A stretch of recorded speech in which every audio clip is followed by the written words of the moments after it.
விவசாயிகளிடம் நெல் மூட்டைக்கு 40 ரூபாய் லஞ்சம் வாங்கப்படுவதை கமிஷன் என்று திருவாரூரில் தவிக தலைவர் விஜய் பேசியிருந்தார். அது கமிஷன் அல்ல, அடிப்படை வசதி என்று கூறுகிறார் அமைச்சர் வெங்கட்ரமணன்.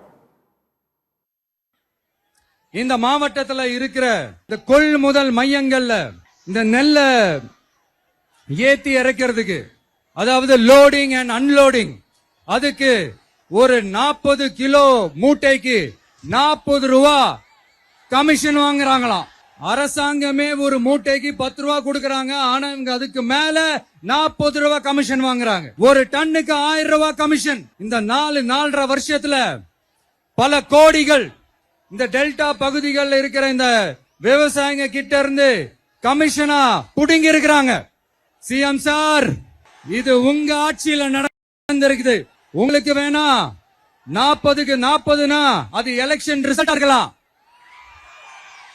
ஆனா இந்த டெல்டா பகுதியில் இருக்கிற விவசாயிகளுக்கு 40க்கு 40னா அவங்க வயிற்றுல அடிச்சு நீங்க வாங்கின அந்த கமிஷன். அவங்க சொல்ற கோரிக்கை ஒண்ணுதான்.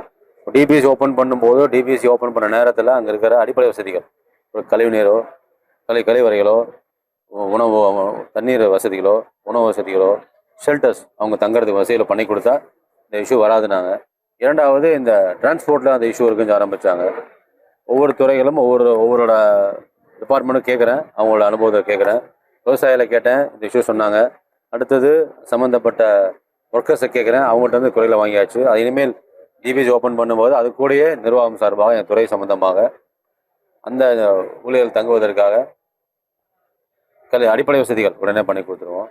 இந்த லஞ்சங்கள், இந்த 40 ரூபா பிரச்சனைலாம் இல்லாத அளவுக்கு இனி வரும் காலங்களில் நடவடிக்கை கண்டிப்பாக எடுப்போம்.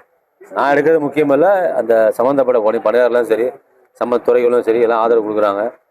சொல்லிக் கொடுக்குறோம், ட்ரைனிங் கொடுக்குறோம், அவங்களுக்கு தேவைங்கிறது பூர்த்தி பண்ணி கொடுக்குறோம். கண்டிப்பாக இந்த குறைகள் வராது.